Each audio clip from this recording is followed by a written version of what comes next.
mais uma vez. Pai Santo, imploramos a presença do Espírito Santo conosco. Que o Senhor nos fale ao coração. Que o Senhor mexa com a nossa vida. Que o Senhor transforme a nossa vida da forma como o Senhor quer. Derrama o Teu Espírito, o Teu conforto, o Teu consolo sobre cada um que aqui está. E que neste momento o Teu nome seja exaltado, glorificado através da proclamação da Tua palavra. É em nome de Jesus que pedimos. Amém. Sendo que este é um dos últimos sermões que estaremos pregando, teremos ainda mais um sábado pregando aqui com vocês, no dia 8 de junho. Então, Deus tocou no meu coração para que falasse para vocês, nesta manhã, a mensagem que está na primeira carta de João, capítulo 2, versos 14 a 17. Abra sua Bíblia na primeira carta de João, capítulo 2, versos 14 a 17. E o título da mensagem de hoje é: Jovens, eu vos escrevo porque sois fortes. Esta é a mensagem de Deus para você. Vamos ler então 1 João capítulo 2 e os versos 14 em diante.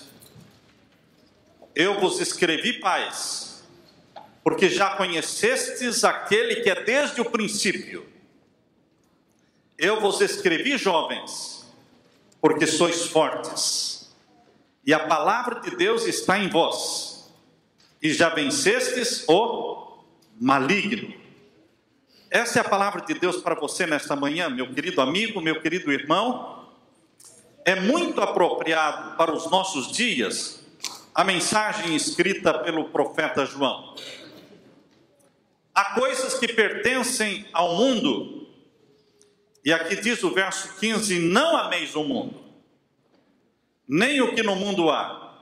Se alguém ama o mundo, o amor do Pai não está nele.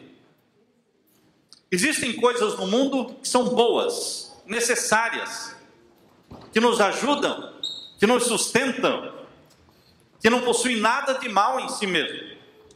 Casas, carros, dinheiro, trabalho, estudos, coisas que usamos no dia a dia, que precisamos delas. Coisas que não possuem um caráter degenerativo, a menos que se tornem ídolos na nossa vida. Nós podemos muito bem ter uma boa casa, um bom carro, uma boa profissão.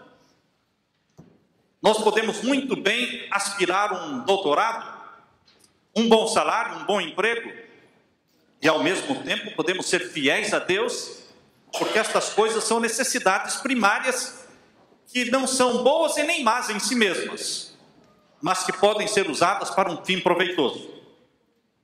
Mas quando a Bíblia diz: não ameis o mundo, capítulo 2 de primeira carta de João, verso 15, nem aquilo que há no mundo, está falando de coisas que são degenerativas, que afetam o nosso caráter, que destroem em você o apego pela Bíblia, o desejo de estudar a palavra de Deus, o desejo de ir para o céu. Coisas que viciam, coisas que escravizam, coisas que impedem o jovem e o adulto de alcançarem o céu.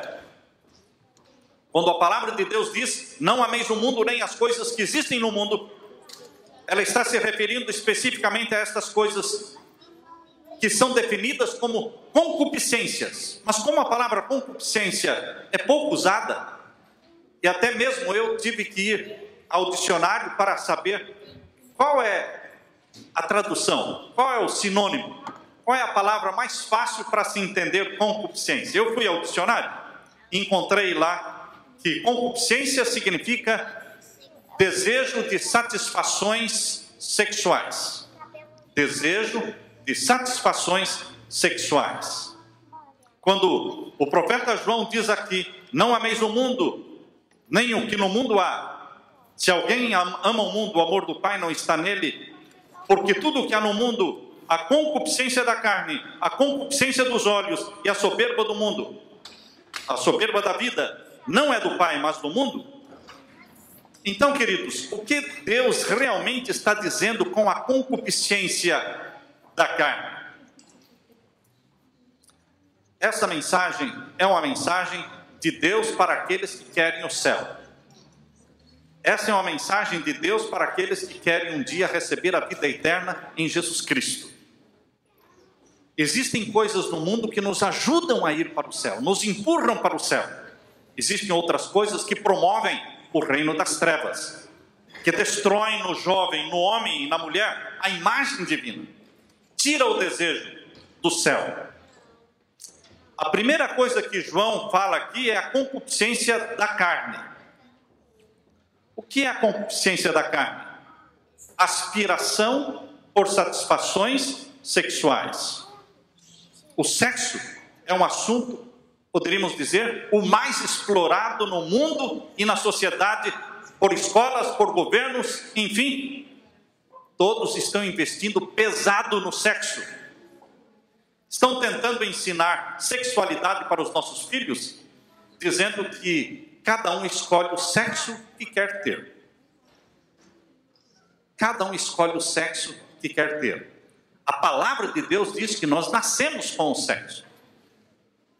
Ou nasce homem, ou nasce mulher. Macho e fêmea os fez. É assim que diz em Gênesis. Mas, queridos, hoje está complicado.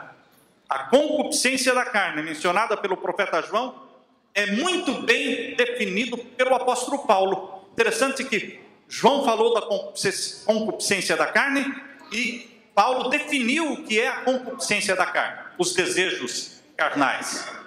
Abra sua Bíblia então em Gálatas, capítulo 5, e vejam a definição que Paulo deu para as concupiscências da carne, ou seja, os desejos sexuais, os desejos e aspirações sexuais. Gálatas, capítulo 5, versos 16 a 21. Gálatas, capítulo 5, e os versos 16 a 21. Aqui podemos ler, a partir do verso 16. Digo, porém, andai em espírito, e não cumprireis a concupiscência da carne. Estão vendo aí? Ande no espírito, e não cumpra as concupiscências da carne. João falou, e Paulo agora vai explicar o que é isso, concupiscência da carne.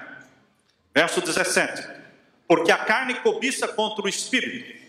Ou seja, carne e espírito são antagônicos. Um luta contra o outro. Porque a carne cobiça contra o espírito e o espírito contra a carne.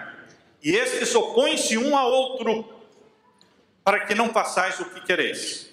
E agora o verso 19. Porque as obras da carne são manifestas, e elas são prostituição, impureza. Estão vendo aí? Prostituição, impureza, lascívia. Também fui ao dicionário buscar uma palavra sinônima, que lascívia é uma palavra pouco usada. Você pode não entender o que é, mas lascívia é sensualidade, despudor. Portanto, a concupiscência da carne está sendo definida como prostituição, impureza, sensualidade, despudor. E em seguida vem idolatria. Todos sabem o que é idolatria. Feitiçarias. Todo mundo sabe que feitiçaria é bruxaria. Inimizades. Todos sabemos o que significa isso. Contendas. Porfias são brigas, contendas. Ciúmes. Emulações, que são iras, brigas, pelejas, dissensões, heresias, invejas, homicídios, bebedices, glutonarias e coisas semelhantes a estas, acerca das quais vos declaro, como já antes vos disse, que os que cometem tais coisas não herdarão o reino de Deus. Os que vivem de acordo com as obras da carne, as concupiscências da carne, diz a Bíblia, não herdarão o reino de Deus. Mas quem então vai herdar o reino de Deus? Os que vão herdar o reino de Deus, diz o verso 22, capítulo 5 de Gálatas, verso 22, são aqueles que desenvolvem o fruto do Espírito. O fruto do Espírito vem em oposição à concupiscência da carne, às obras da carne. E o fruto do Espírito, diz o verso 22, leia aí comigo. Mas o fruto do Espírito é o amor, o gozo, a paz, a longanimidade, a benignidade, a bondade, a fé, a mansidão e a temperança. Contra estas coisas não há lei. É Jesus que está sendo exemplificado aqui no fruto do Espírito. O fruto do Espírito não é outra coisa senão o caráter de Jesus que o Espírito Santo quer dar para você e para mim. O fruto do Espírito não é outra coisa senão a mente de Jesus que o Espírito Santo quer fazer um download e implantar em você a mente de Jesus. A mente de Jesus Cristo será dada a todo aquele que buscar com confissão, em arrependimento, com lágrimas. Ele receberá do Espírito Santo a mente de Jesus, o caráter de Jesus. Na primeira carta de João, capítulo 2, verso 16, o profeta enumera a segunda coisa que Deus abomina. Primeiramente, ele falou da concupiscência da carne, os desejos da carne. Agora, em 1 João, capítulo 2, verso 16, veja qual é o segundo pecado que João enumera, que nós não deveremos desenvolver na nossa vida. 1 João 2,16, porque tudo que há no mundo, a concupiscência da carne, a concupiscência dos olhos. O que seria a concupiscência dos olhos? São os desejos e as tentações visuais, as tentações virtuais. Eu diria, são os prazeres dos olhos. Lembram de Sansão quando disse para os seus pais? Ele estava se envolvendo com uma mulher de vida duvidosa. Quando os pais falaram com ele, ele disse: mas esta agrada os meus olhos. Os prazeres dos olhos tirarão muitas pessoas do céu. E Deus está advertindo: não ame o mundo, nem os desejos carnais, nem os prazeres dos olhos, as tentações virtuais. Nenhuma outra geração está habilitada a entender melhor este verso do que a nossa geração atual. Porque há 30, 40 anos atrás, se falássemos em desejos dos olhos, prazeres dos olhos, não existiam muitos prazeres dos olhos no passado. Antes da televisão, antes da internet, não existiam muitos prazeres dos olhos. Mas hoje, Satanás se especializou nos prazeres dos olhos, nas tentações virtuais.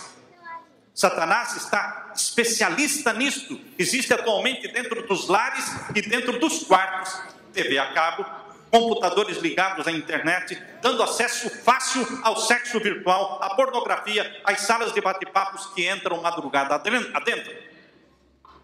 O conselho da palavra de Deus para você e para mim, meu querido irmão, meu querido jovem, é Salmo 101. Abra a sua Bíblia. Salmo 101, vamos ler os versos 2 e 3. Salmo 101 e os versos 2 e 3. Salmo 101, versos 2 e 3. Aqui lemos: portar-me-ei com inteligência no caminho reto. Quando virás a mim, andarei em minha casa com um coração sincero. Está falando daquilo que você faz em casa, dentro de casa. Andarei em casa com um coração sincero. Quem é cristão dentro de casa será cristão em qualquer lugar do mundo. Verso 3: não porei coisa má diante dos meus olhos. É uma decisão. Você decide não colocar coisa ruim, coisa feia diante dos seus olhos. É uma decisão que ninguém pode tomar por você. É individual, é você tomando a decisão. Eu me nego a ver isso. Eu me nego a olhar aquilo. Eu me nego a assistir isso. E por mais que seja forte a pressão do grupo, você diz: não, eu não quero, eu não vou, eu decidi. Essa decisão tem que ser uma decisão feita aos pés de Jesus. Porque se não for aos pés de Jesus, você e eu não teremos forças para cumprir com essa decisão. A decisão precisa ser feita aos pés de Jesus. Eu me nego a colocar coisa má diante dos meus olhos. Como poderei ter pensamento puro se coloco coisa má diante dos meus olhos? Como posso desenvolver pensamentos puros e santos se o que os meus olhos estão vendo são coisas más? Por isso aqui, em Salmo 101, está dizendo no verso 3: não porei coisa má diante dos meus olhos. Aborreço as ações daqueles que se desviam, nada se me pegará. Nós não somente deixamos de colocar dentro dos nossos olhos, como nós trabalhamos contra. Me lembro um dia quando trouxeram um filme para dentro de casa, os filhos, isso aconteceu em Richmond, e começaram a assistir, eu estava fora, quando cheguei e vi aquele filme meio estranho, eu disse, o que é isso? Não, isso é uma sátira, isso é uma comédia. Sim, mas é comédia de quê? É uma sátira do exorcismo. Foi produzir para quem... Porque o filme Exorcismo é um filme totalmente satânico. Mas então fizeram uma sátira do exorcismo. Mas é exorcismo? E eu disse, vamos parar com isso. Desliga. Não, desliga. Acabou. Você toma uma firme decisão, não só de não colocar coisa má diante dos seus olhos, mas também você toma uma firme decisão de trabalhar contra. Eu não poderia dizer, tudo bem, eu não vou ver isso. Se vocês querem, fiquem aí, eu não vou ver. Não, eu não vou ver e não vou permitir que vejam dentro do meu lar. É isso que está dizendo aqui em Salmo 101. Não porei coisa má diante dos meus olhos, aborreço as ações daqueles que fazem. Estão claro? Está muito claro, não? Verso 7 agora. O que usa de engano não ficará dentro da minha casa. A televisão presta para alguma coisa, não é? Para você assistir o Hope Channel, TV Novo Tempo. Mas, queridos, se existem coisas que não prestam, você tem que tomar essa decisão. Não permitirei que aquilo que é enganoso fique dentro da minha casa. Quebra, joga fora. O que profere mentiras não estará firme perante os meus olhos. As tentações visuais são muito fortes porque causam impressões que fazem impressões na mente das crianças, dos juvenis, dos jovens e de adultos. Imagens vistas, assistidas, nunca mais saem da mente. Nunca mais. Estão lá gravadas. Quando você fecha os olhos, as imagens vêm. Cenas de nudismo, cenas de sexo explícito, nunca mais se apagam da sua mente. Cada vez que você fecha os olhos, aquelas cenas aparecem. Pelas imagens que entram pela avenida dos olhos, nós perdemos o controle da mente. Pelas imagens que entram pela avenida dos olhos, Satanás adquire o controle da sua mente. Por isso em Provérbios 4:23, Provérbios 4:23 diz assim: guarda o teu coração, porque dele procedem as saídas da vida. Quando a Bíblia diz coração, está se referindo à mente. Guarda a tua mente, porque dela procedem as saídas da vida. Você tem a mente que deseja ter, que cultivou. Em Provérbios 23, verso 7, ainda lemos: conforme o homem imaginou na sua alma, ou seja, na sua mente, assim ele é. Você é fruto das suas imaginações. Eu quero ler para vocês o que eu encontrei no livro Mensagens aos Jovens, página 285. Prestem atenção. Temos uma obra a fazer a fim de resistir à tentação. Para resistir à tentação, você e eu temos que fazer alguma coisa. Não é só falar: não, eu não vou fazer mais esse pecado. Não, não é só falar isso, não é só decidir. Nós temos que criar uma estratégia para não cometer mais aquele pecado. Como criar uma estratégia? Eu me lembro que quando eu tinha meus 15 anos, 16 anos, e eu tomei a decisão de não ir mais aos cinemas. Eu me lembro que lá na cidade de Curitiba, eu evitava passar em frente do cinema. Eu dava a volta, andava um quarteirão a mais, mas não passava na frente do cinema, para não ser tentado a olhar os cartazes e ver as cores, os títulos, queridos, nós temos que criar estratégias. Por isso, no livro Mensagens aos Jovens, página 285, está dizendo: temos uma obra a fazer a fim de resistir à tentação. Aqueles que não querem ser presa dos ardis de Satanás devem guardar as entradas da alma. Como? Então vem o conselho: devem evitar ler, ver ou ouvir aquilo que sugira pensamentos impuros. Então você se nega a ler, ou ver, ou assistir qualquer coisa que venha sugerir pensamentos impuros. É uma decisão feita. Diz Paulo: tudo que é verdadeiro, tudo que é honesto, tudo que é justo, tudo que é puro, tudo que é amável, tudo que é de boa fama, se há alguma virtude, se há algum louvor, nisso pensai. Filipenses capítulo 4, verso 8. Você, meu jovem, escolhe. Você, pai, você, mãe, minha querida igreja, você escolhe e seleciona o que você vai ver, o que você vai ouvir. Se você não seleciona, se você não filtra, se você vê o que aparece na televisão, se você ouve a música que é tocada nas rádios, se você não filtra nada, então a sua mente se torna um lixo e você não vai conseguir resistir às tentações. Nós temos que criar estratégias. Deus fala que há uma batalha contra as tentações visuais, contra as tentações carnais, e esta batalha, ela é ganha ou ela é perdida na mente. Você não ganha ou perde a batalha na hora.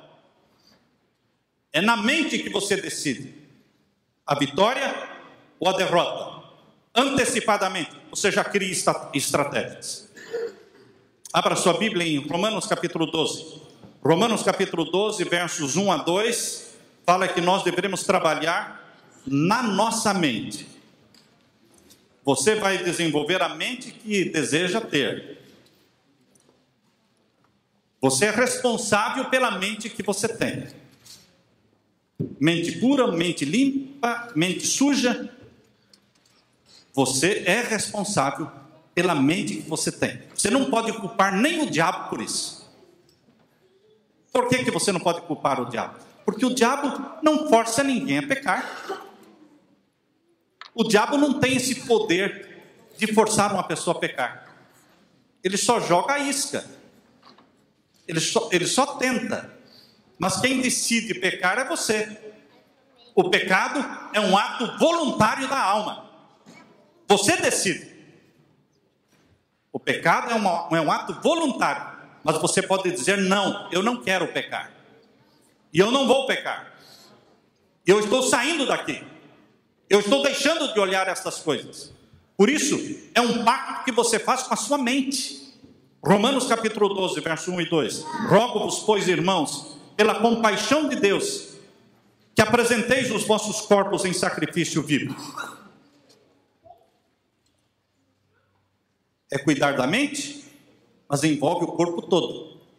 É o corpo todo que está sendo apresentado a Deus como sacrifício vivo, santo e agradável a Deus, que é o vosso culto racional. Verso 2: não vos conformeis com este mundo, mas transformai-vos pela renovação da vossa mente, para que experimenteis qual seja a boa, agradável e perfeita vontade de Deus. Todos nós deveríamos fazer um pacto com os nossos olhos, igual ao pacto que Jó fez. Eu convido você a ler o pacto que Jó fez. Jó 31.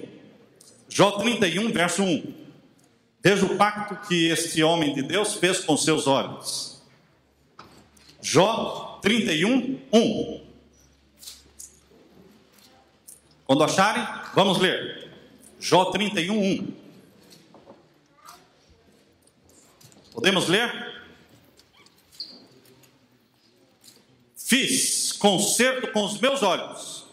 Como, pois, os fixaria numa virgem? Ele era casado. Ele disse: como é que eu vou fixar os meus olhos numa outra mulher? Eu fiz um pacto com os meus olhos. Se você não fizer um pacto com os seus olhos, você vai estar olhando para todas as mulheres bonitas que passarem perto de você. Todas. Não tem limite para isso. Você tem que decidir não fixar os olhos numa mulher que não é sua. Mas, pastor, eu não tenho nenhuma. Bom, peça para Deus, Ele vai dar uma para você. Não dá para ficar sem nenhuma, não é? Deus disse que não é para ficar sem nenhuma. Mas, queridos, seja fiel. Faça um pacto com seus olhos. Decida.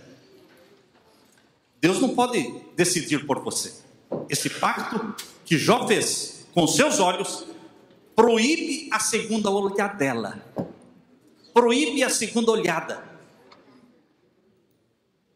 Vocês já viram, principalmente no Brasil, quando passa uma moça bonita, uma mulher atraente, o que acontece? Todo mundo olha para trás. Uns assobiam, não é? Mas a maioria olha para trás, para olhar de novo, para contemplar os prazeres dos olhos. Queridos, faça um pacto com seus olhos. Isso vai incluir a segunda olhada. Sabem que são as sensualidades culturalmente lícitas, é que vão, estas licenciosidades culturalmente lícitas é que vão derrubar muitos cristãos. Porque são sensualidades que todo mundo pratica. São cenas que todo mundo assiste. O que tem? O que tem? A pessoa não vê mais mal. Você pode estar pensando, pastor, todo mundo dá uma segunda olhada. Será? Será que todo mundo dá uma segunda olhada? Será que Deus não tem 7.000 que não dobraram os joelhos a Baal? Será que Deus não tem um remanescente que busca pureza e que faz um pacto com seus olhos, como Jó fez? Você acha que todo mundo é sem vergonha? Você acha que todo mundo... Queridos, Deus tem um povo que está se preparando para o céu. E você está sendo chamado para pertencer a este povo, para ir para o céu. Não pense que todo mundo não presta. Não pense que todo mundo é desonesto. Não pense que todo mundo é sensual, é malicioso, é promíscuo. Não pense. Porque Deus tem um povo na terra. Sempre teve na terra. Nunca existiu uma era em que Deus não tivesse um povo na terra fiel, remanescente. E hoje não é diferente. Deus tem o seu remanescente. E Deus quer que você faça parte desse remanescente. Satanás é que quer que você pense que todo mundo faz. Satanás é que quer que você pense que todo mundo olha. Satanás é que quer que você pense que ninguém mais é puro, ninguém mais é virgem, ninguém mais presta. Não, tem muita gente que presta. E mesmo pessoas que perderam a virgindade prestam, se amam a Jesus, se confessam o seu pecado e reiniciam uma nova vida com Jesus Cristo. São pessoas valiosas aos olhos de Deus, porque Deus apaga o passado. Não importa quão errada tenha sido a sua vida no passado. Hoje, você pode, em nome de Jesus, romper com os desejos carnais e com as tentações visuais. Você pode dizer, não, Senhor, de hoje em diante, em nome de Jesus, eu não vou ver mais aquilo. Eu não vou mais assistir aquilo. Eu não vou mais ligar naquele canal. Eu não vou mais responder aquelas chamadas. A vitória vem de Jesus, mas a decisão tem que ser sua, meu irmão. As longas horas que homens e mulheres passam assistindo televisão, indiscriminadamente assistindo o que todo mundo assiste, fará com que você vá para o lugar que todo mundo vai. Não é o céu. Não faça o que todo mundo faz. Não viva do jeito que todo mundo vive. Não coma o que todo mundo come. Porque quem segue todo mundo estará no lugar onde todo mundo vai estar. Mas não será o céu preparado por Deus para aqueles que o amam. Há uma pergunta que sempre estão me fazendo. Pastor, Até que agora pararam de fazer. No passado faziam muito. E agora ninguém mais está perguntando isso. Pastor, pode um cristão ir ao cinema? Não tem mais jovem perguntando isso. Até saiu do manual da igreja a palavra cinema. Na penúltima edição do manual da igreja, lá dizia que o cinema não é um lugar próprio para o cristão. Não é um lugar onde o cristão deveria se achar. Isso na penúltima edição. Na última edição do manual da igreja, sumiu. Procurei, não tem mais lá. Não está lá. Falei, o que aconteceu? Será que o cinema era errado, agora não é errado mais? Tem gente que está vibrando. Ai, a igreja abriu o olho. Está amadurecendo a igreja. Será que a igreja está amadurecendo ou a igreja está se mundanizando? Será que nós deveríamos celebrar porque a palavra cinema saiu do manual da igreja ou nós deveríamos ficar tristes? Como é que é?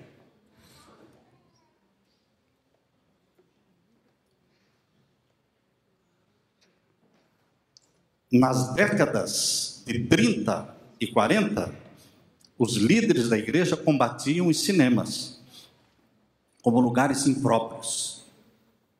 Hoje, vai acabar, agora que saiu a condenação do manual, o que vai acontecer?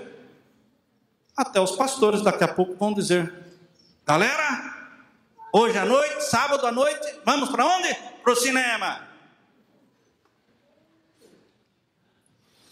No tempo em que Jesus viveu na terra, no tempo em que Jesus viveu em Jerusalém, ali,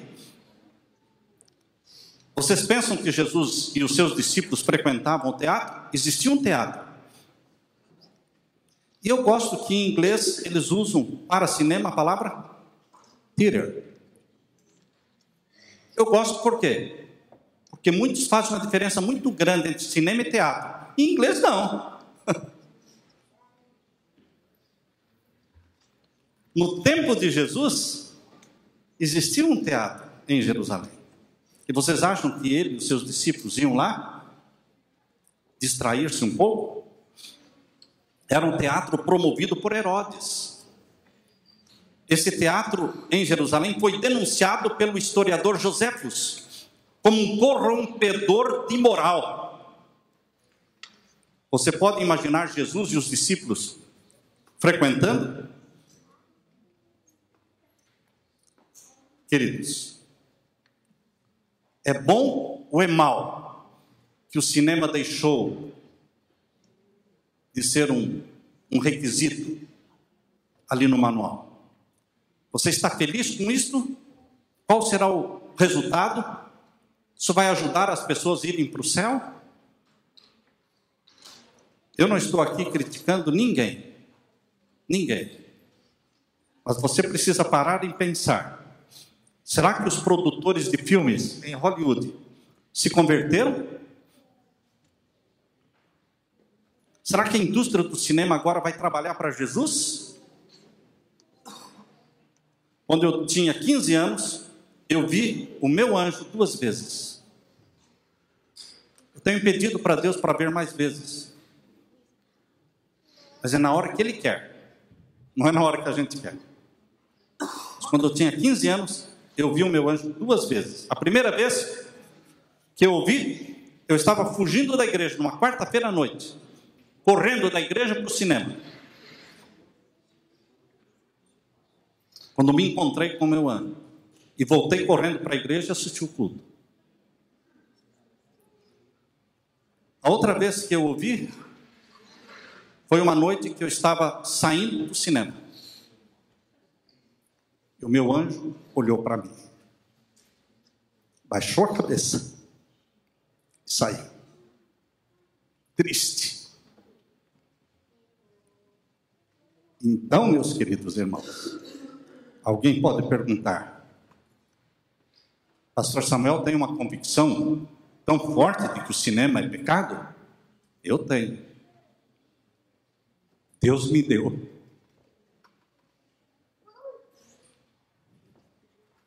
Deus me deu. Eu entendi o recado de Deus. Eu entendi o desagrado de Deus. Quando o anjo olhou para mim, baixou a cabeça e se retirou.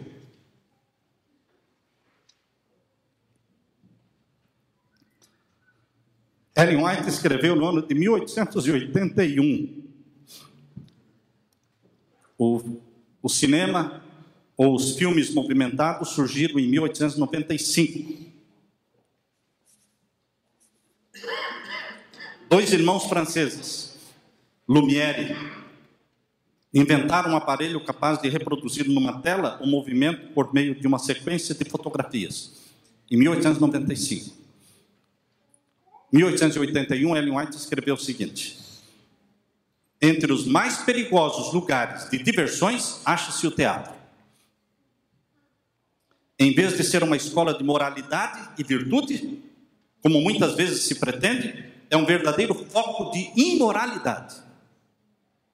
Isso ela escreveu em 1881. Imagine se ela estivesse viva hoje e fosse escrever hoje dos filmes de Hollywood. O que ela falaria?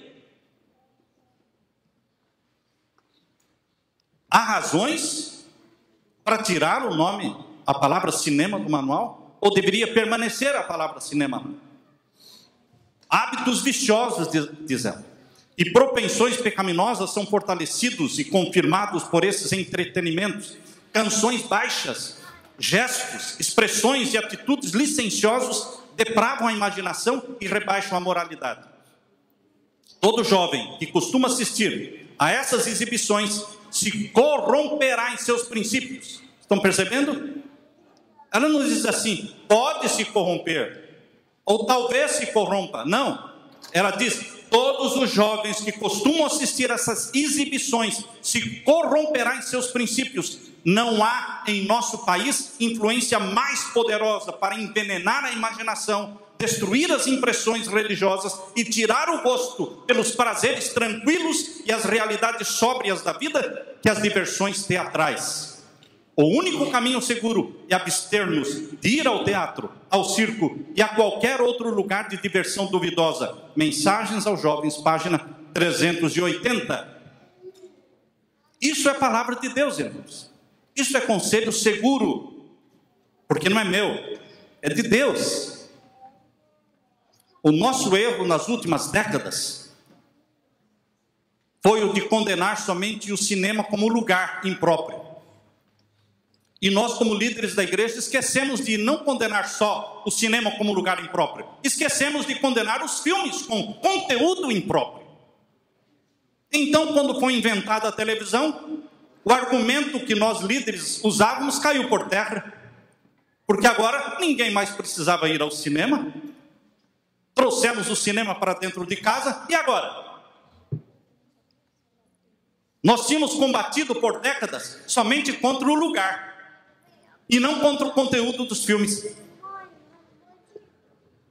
Em 1939, na feira aqui de Nova York, feira mundial realizada em Nova York, 1939, foi apresentado para o mundo a nova invenção, a televisão. Quando foi? 1939. Em 1950, 9% dos lares americanos tinham um aparelho de televisão. Em 1955, 65% dos lares tinham televisão. E hoje, 100% dos lares têm mais do que uma televisão.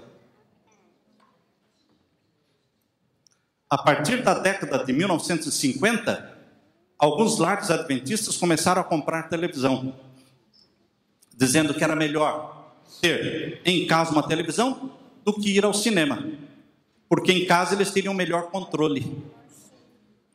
Porém, já no início da década de 60, os líderes adventistas e escritores começaram a admitir que o cinema dentro de casa estava fora do controle. Isso na década de 60.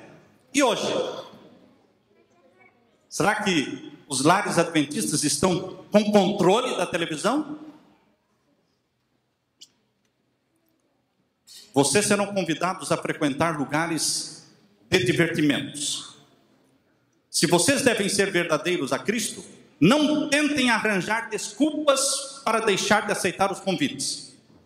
mas sem desculpas, e modestamente devem declarar que, como filhos de Deus, e por princípios, vocês não podem estar num lugar, ainda que seja uma só vez, onde não podem convidar a presença de Jesus.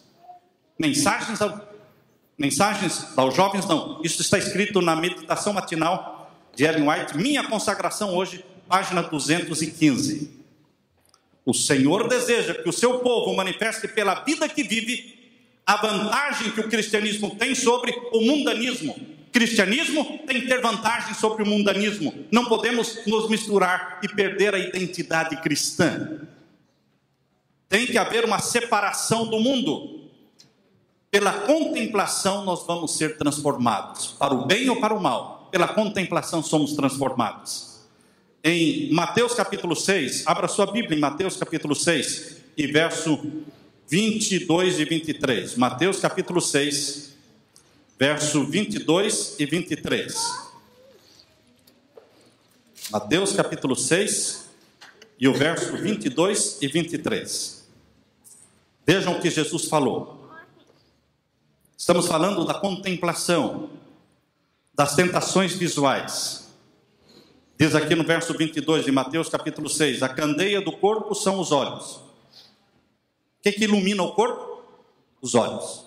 Candeia é lamparina, algo que ilumina, uma luz que ilumina. A candeia, ou seja, a luz do corpo são os olhos.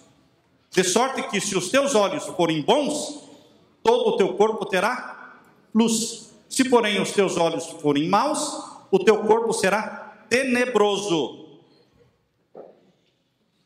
O que quer dizer olhos bons e olhos maus? Olhos bons são aqueles que olham coisas boas. Olhos maus são aqueles que assistem novela, que assistem filmes indiscriminadamente, assistem pornografia, assistem cenas que fazem os anjos corarem de vergonha. O poder transformador dos filmes opera de uma forma consciente e inconsciente nas crianças, nos jovens e nos adultos. Não existe idade em que a nossa mente deixe de sofrer influências daquilo que vemos e contemplamos. Queridos, nessa manhã eu quero deixar, para terminar, uma carta aberta escrita aos jovens e aos pais desta igreja. Eu quero ler esta carta. Isso ficará registrada neste sermão.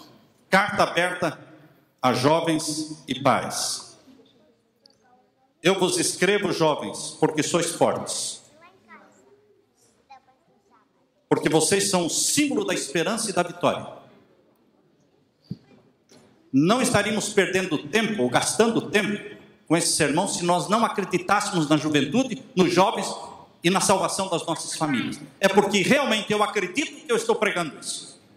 Porque eu acredito que há esperança e há uma possibilidade enorme de nós pertencermos aos 7.000 que não dobraram seus joelhos a Baal.